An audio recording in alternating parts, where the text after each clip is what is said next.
On this edition of Mississippi Roads, we'll sample some of our most beloved restaurants. We'll head over to Meridian, where Weidmann's is still going strong after almost 150 years. Then we'll take a look in the rearview mirror at a story we did about Peggy's home cooking in Philadelphia. We'll savor the tastes of tailgating traditions in Starkville and visit a restaurant that's making a national name for itself up in Water Valley.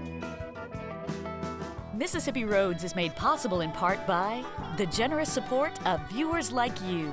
Thank you. Support for the arts segment of Mississippi Roads comes from the Mississippi Arts Commission, whose mission is to be a catalyst for the arts and creativity in Mississippi. Information available at www.arts.ms.gov. Down Mississippi Road.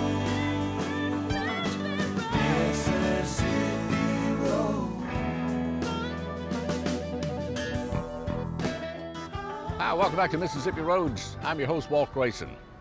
This week we're coming to you from downtown Jackson, where, among other things, you'll find some great restaurants. You can wander off a couple of blocks in any direction and pretty much find any kind of cuisine you're looking for.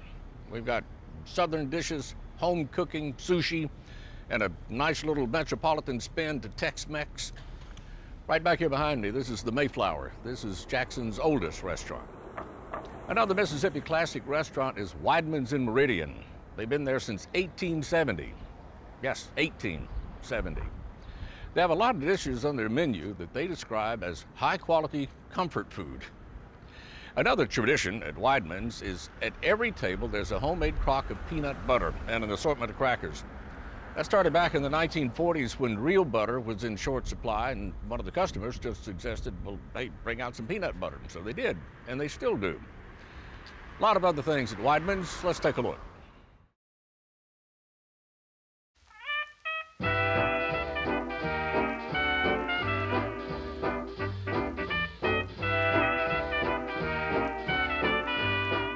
Weidmann's was established in 1870 across from the train station down on Front Street. It was, I think, just a lunch counter with 4 stools. It then had moved several locations. It arrived at this location in 1923. We've been here ever since. My understanding is that it was referred to as the restaurant in Meridian, and so it wasn't a let's go to Weidmann's, let's go to the restaurant. It was really how people referred to it, and it was such a tradition. After football games, after any kind of significant event in town, people would go to Weidmann's, and it was. I have so many stories of people coming in and with fond memories of sitting at the lunch counter with their grandfather, and these will be people in their 60s and 70s. But traditions and fond memories weren't enough to rescue Weidmann's from the late 2000s economic recession, succumbing in early 2010. Unfortunately, it went out of business, and a couple of the investors approached me and said, would you be interested in moving over to Weidmann's and taking over the lease? So I thought, what a great opportunity, an historic restaurant with a wonderful reputation. So I kind of jumped at the opportunity. You deserve it. Well, I don't know about all that, but you deserve it. What put you on? We reopened in August of 2010, but we really started looking at menus and that sort of thing in June of that year. I think that an important part of what we do is to embrace the history of the restaurant. We've tried to revive quite a few different dishes, but we've also created a lot of new items, kind of traditional Southern cuisine, a lot of fried green tomatoes, a lot of fresh Gulf seafood, and we've incorporated that with as much local product as we can find. I like everything on the menu. I'm eating a stuffed crab cake today.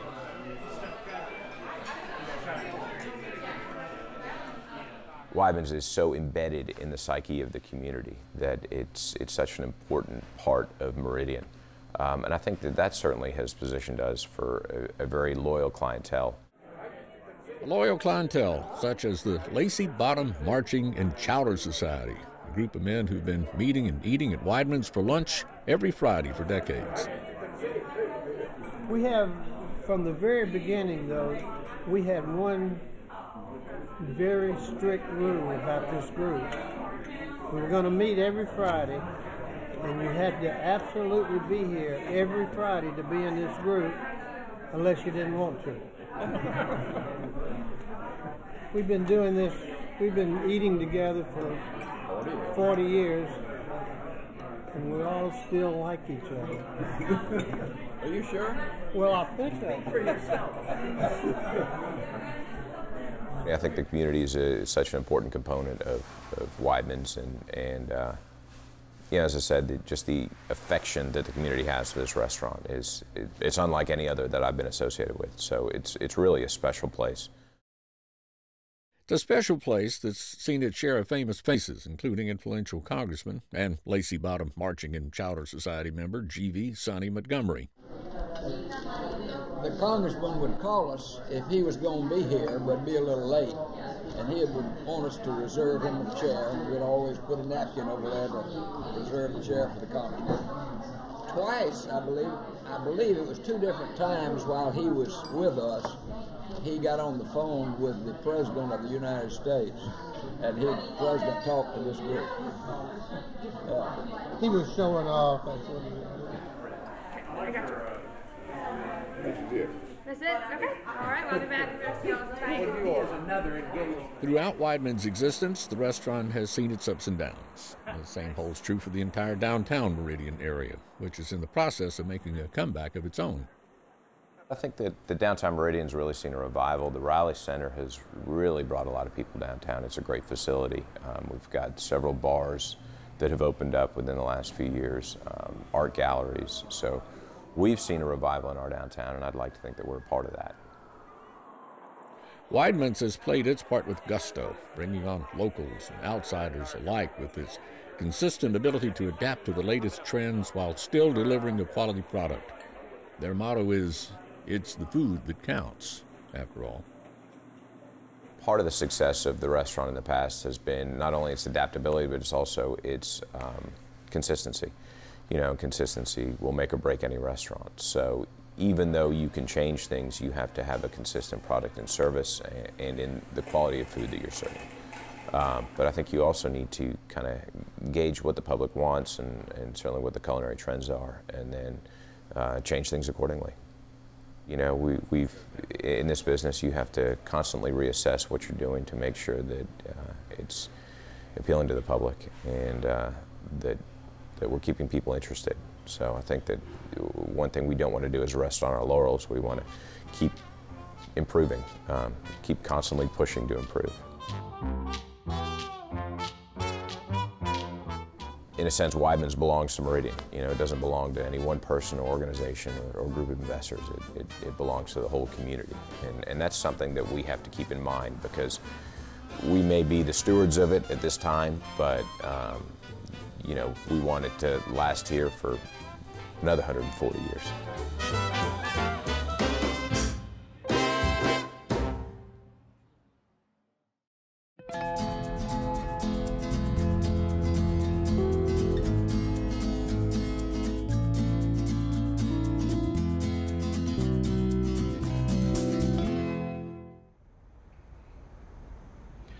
Another downtown Jackson favorite is the Elite restaurant.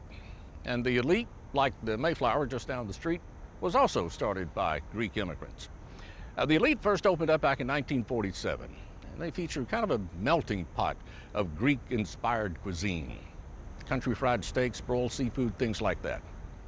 But interestingly enough, their signature dish is their enchiladas, which all of a sudden now I know what I'm having for lunch today. But first we're going to take a trip to Philadelphia, Mississippi, and take a look in the rearview mirror to a story we did back in 2008, to Peggy's restaurant.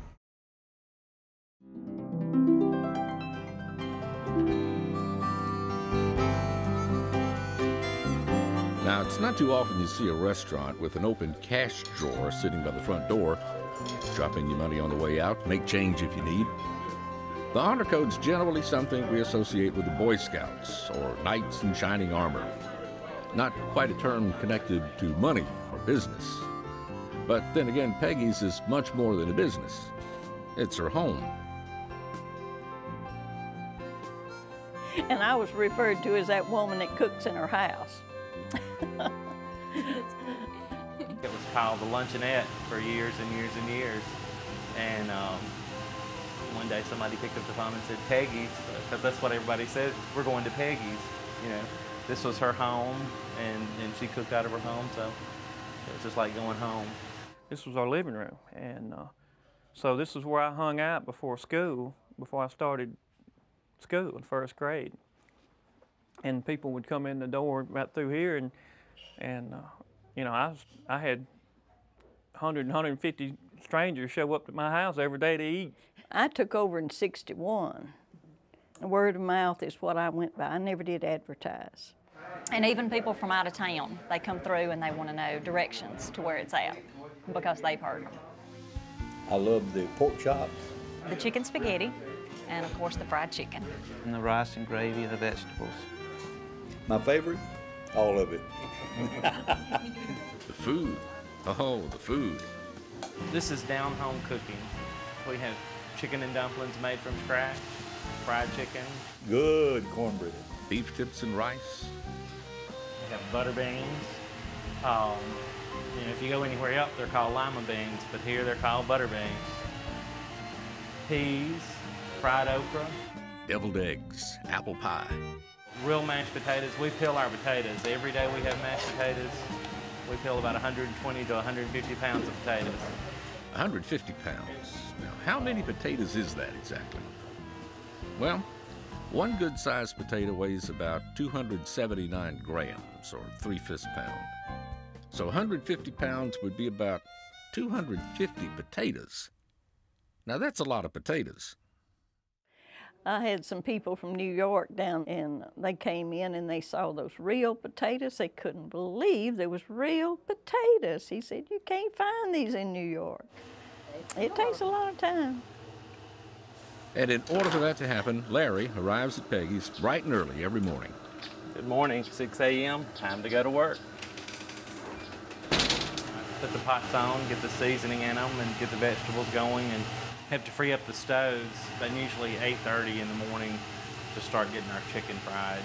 The cast iron skillets are the original that Miss Webb had, that she started 48 years ago. A customer told me one time he could tell how it was changing, because at first I had my kids' pictures on the mantle, and then it went to the grandchildren, and then it went from their graduation pictures to their wedding pictures. So my pictures changed as times changed. Well, as the pictures have evolved, the food has remained consistently good. There has been one change, though: ownership. But it didn't travel far. When my husband's health is bad, real bad, we were just going to close it down. I wasn't going to let anybody else take my name and keep my name. But Stanley, our youngest one, decided that he didn't want it to close. He couldn't stand to see it closed down, so he took it. You wouldn't want to close your house or home down, would you? And so this is my home, and these people that eat here are extended family. Yeah, it's kind of like being at your you know, your parents' house and eating lunch. I have to leave sometime and go pick up the kids or something, and people got where, and we were busy, we couldn't wait, and some of them would just lay their money down up there on the thing and walk out. So I thought, well, if they can do that, why don't I just put a basket up there and let them make their own change? So that's why it came about, and it's really worked good all these years. Somebody forgets to pay, 9 times out of 10, the next time they come in, they're going to pay. We've had people come in from out of town. We had a couple come in from New York that came in and they were so odd at the place that they walked out and forgot to pay. And 2 weeks later, we got a piece of mail from them, and there was a check in there for their lunches. They had just forgot to pay. So, I mean, you know, people are honest. It's good that in this small town you can still do things like that. That's what's so great about it. When we have to have a cashier, we probably will stop being in business. We certainly hope not. Where else can you find a home-cooked meal in a house that could just about be your mother's, where the honor system is no longer a thing of the past, and a family atmosphere where no one is a stranger is a thing of the present? Hopefully this present will continue on for another 50 years. In our next story, we're going to head up the road to Starkville and see what it's like before the game. You know, sometimes tailgating is more exciting than the game. It gives you a chance to get something good to eat and visit with some friends. Let's take a look.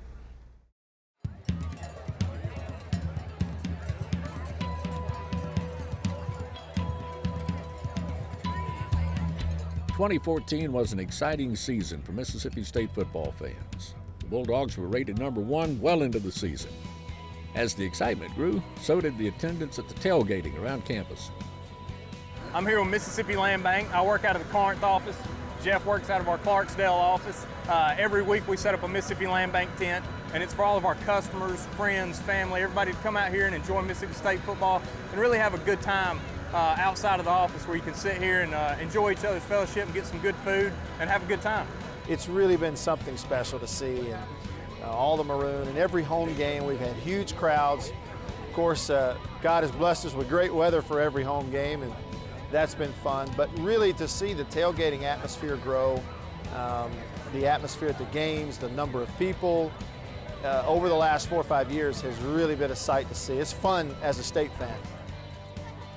I was a senior here, a player on the '99 team. We started 8-0, and that's the last time that State had a team that started 8-0 until this year. And today, with a homecoming win, this team will surpass that and go to 9-0. Hopefully, there are no guarantees, but we hope we go 9-0 now. It's nice to be #1 in the nation. It's a new treat for us. You know, every week's a new game, and just take it one week at a time and enjoy the press coverage and enjoy the success. The initial pitch from Dan Mullen when he was hired was, we need the fan support first, fill the stadium first, create the atmosphere, and then the winning will happen. Then we'll get players that, you know, help us win. And the fans bought into that message and filled the stadium, began a sellout streak in 2009, even when the team was, you know, not that great. They won only 5 games. But that atmosphere did help the team to play better at home. It helped them to recruit some better players, and now you have great atmospheres and the #1 team in the country. It's a pretty neat deal. I'm 62. I've been following State football for 50+ years, and it's just like a dream come true. You know, we're so used to saying wait till next year. Well, next year is here. It has arrived. Yeah, it's been a great ride. We're usually the first ones here every week. We get here anywhere from 6 to 7 a.m. On game day, and so we can get the grill fired up. We're using Mississippi pecan wood and Mississippi raised either pork or chicken. So we've got quite a bit of that on the grill today. We've got some baby back ribs and some chicken on the grill and some pork tenderloin and boudin too. We've been doing this for about the last 12 years here in the same spot. Today we are setting up. We got Jeff Smith over here. He's setting up. We got some backstrap, and we also got some hog we're about to throw on the grill. Whenever we first start out tailgating, we usually like to, we have everything set up where we have some food. We got some barbecue, we got some chicken, some macaroni and cheese, baked beans, slaw. We got a full spread. And as the day goes on, we like to fire up the grill about halfway through, around halftime of the ball game, so we can kind of get some fresh food and kind of get some more variety of food out there for everybody to sample on by the time whenever they come out of the game. Well, we decided this week we would bring crawfish chowder. That's one of the favorites amongst all of the tailgaters. So we bring crawfish chowder. We have red beans and rice this week. We always bring chicken tenders. We always try to bring a vast array of appetizers as desserts as well. Tailgating is a tradition all over the South. We're fortunate enough to get to do this every week, and every week it's a little bit different menu. It's a great way to say thank you to our borrowers and our clients. So we get to socialize, eat good food, and really thank them for supporting us and making our jobs enjoyable.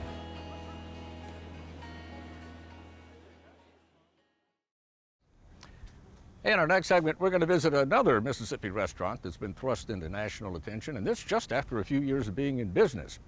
The BTC Old-Fashioned Grocery in Water Valley says their slogan goes something like this: we're a small-town grocery store with big city food. Take a look.